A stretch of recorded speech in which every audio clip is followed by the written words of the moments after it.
Zombie से train खिंचवाकर बचे हुए लोगों को लूटना और फिर उनकी आंखें निकालकर अपने पालतू जानवरों को खिला देना। आसपास के इलाके में इसी खूंखार उजाड़ गैंग का खौफ है। डैरिल बस वहां से गुजर रहा था कि उसकी बाइक छीन ली गई। अगर वो तेजी से भागा ना होता तो शायद वही उसका काम तमाम हो जाता, पर चारों तरफ रेगिस्तान था और वह कहीं जा नहीं सकता था। खुशकिस्मती से वहां से कुछ लोकल लोगों की टीम गुजरी जिनके लीडर का नाम था मैटियो। उसने डैरिल को अपने साथ रखने का फैसला किया। नीचे जहां रोशनी जल रही थी वो उनका कैंप था। आधे घंटे बाद वे अपनी मंजिल पर पहुंच गए। वहां पहुंचते ही डैरिल थोड़ा सहम सा गया क्योंकि वहां हर कोई बहुत अजीब था। उनके जिस्म पर मांस के दाने उगे हुए थे। आखिर ये सब क्या था? कुछ लोगों का तो पूरा चेहरा ही उन दानों से भरा हुआ था। बस कुछ ही लोगों की थोड़ी बहुत साफ चमड़ी दिख रही थी। वे सभी इस नए अनजान शख्स को बड़ी हैरानी से देख रहे थे और जिस कस्बे में वे रहते थे उसे खंडहर कहना भी गलत नहीं होगा क्योंकि रात में ठीक से दिख नहीं रहा। आप दिन के नजारे का अंदाजा लगा सकते हैं। खैर, कहानी पर वापस आते हैं। अंदर की तरफ कुछ लोग आग के पास बैठे थे। उनके चेहरे पर कोई भाव नहीं थे और आंखें एकदम सुन्न थी। उन सब में अगर कोई नॉर्मल लग रही थी तो वो थी मैटियो की पोती। तभी एक औरत एक मटका उठाए हुए बाहर आई। डैरिल बहुत ही ज्यादा प्यासा था, इसलिए वो जल्दी से पानी पीना चाहता था। मैटियो ने इशारे से उसे शांत रहने को कहा कि वो इतनी जल्दबाजी ना करे। इसके बाद उस औरत ने एक चम्मच से पानी निकाला और एक कप में डाल दिया। तभी एक और औरत बाहर निकल कर आई। वो यहाँ इकलौती थी जिसके जिस्म पर वो दाने नहीं थे। उनके बीच क्या बात हो रही थी ये डैरिल को समझ नहीं आ रहा था। अमाया नाम की इस औरत ने सीधे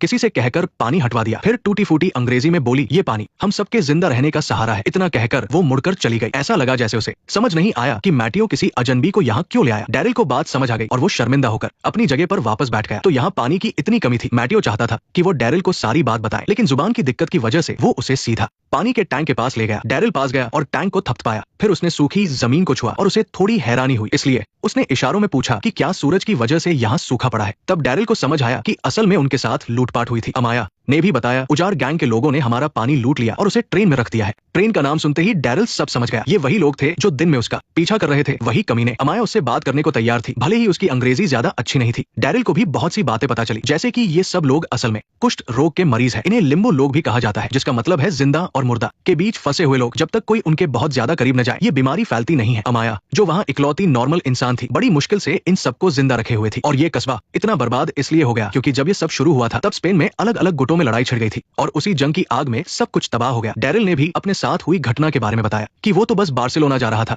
दोनों ने स्पेनिश में आपस में बात की और डेरियन से एक डील करने का फैसला किया। अगर वो उनका पानी वापस लाने में मदद करेगा तो बदले में वो उसे ये गाड़ी दे देंगे। हमारा पानी वापस लाओगे? 4-5 दिन हो गए, न पानी है न जिंदगी, कुछ भी नहीं है। क्या तुम हमारी मदद कर सकते हो? उस रात डेरियन सो नहीं सका। सच तो ये था कि वो चाहता तो आधी रात को चुपचाप गाड़ी चुरा कर ले जा सकता था, चाबियों के बिना भी, लेकिन इन सीधे सादे बेचारे लोगों को देखकर वो ऐसा नहीं कर पाया। माटियो की पोती भी पास में ही छिपकर उसे देख रही थी और उसकी आंखों में उम्मीद की एक लौ जल रही थी। फ्रांस से निकलने के बाद उसने सबसे बड़ी बात यही सीखी थी कि अब वो किसी के फटे में टांग नहीं अड़ाएगा। अजनबियों से कोई वास्ता नहीं होगा तो उनसे बिछड़ने का दर्द भी नहीं होगा, लेकिन इंसान अंदर से हमेशा एक कश्मकश में रहता है। शायद जितनी ज्यादा ताकत उतनी ही बड़ी जिम्मेदारी। इसीलिए अगली सुबह वो कमरे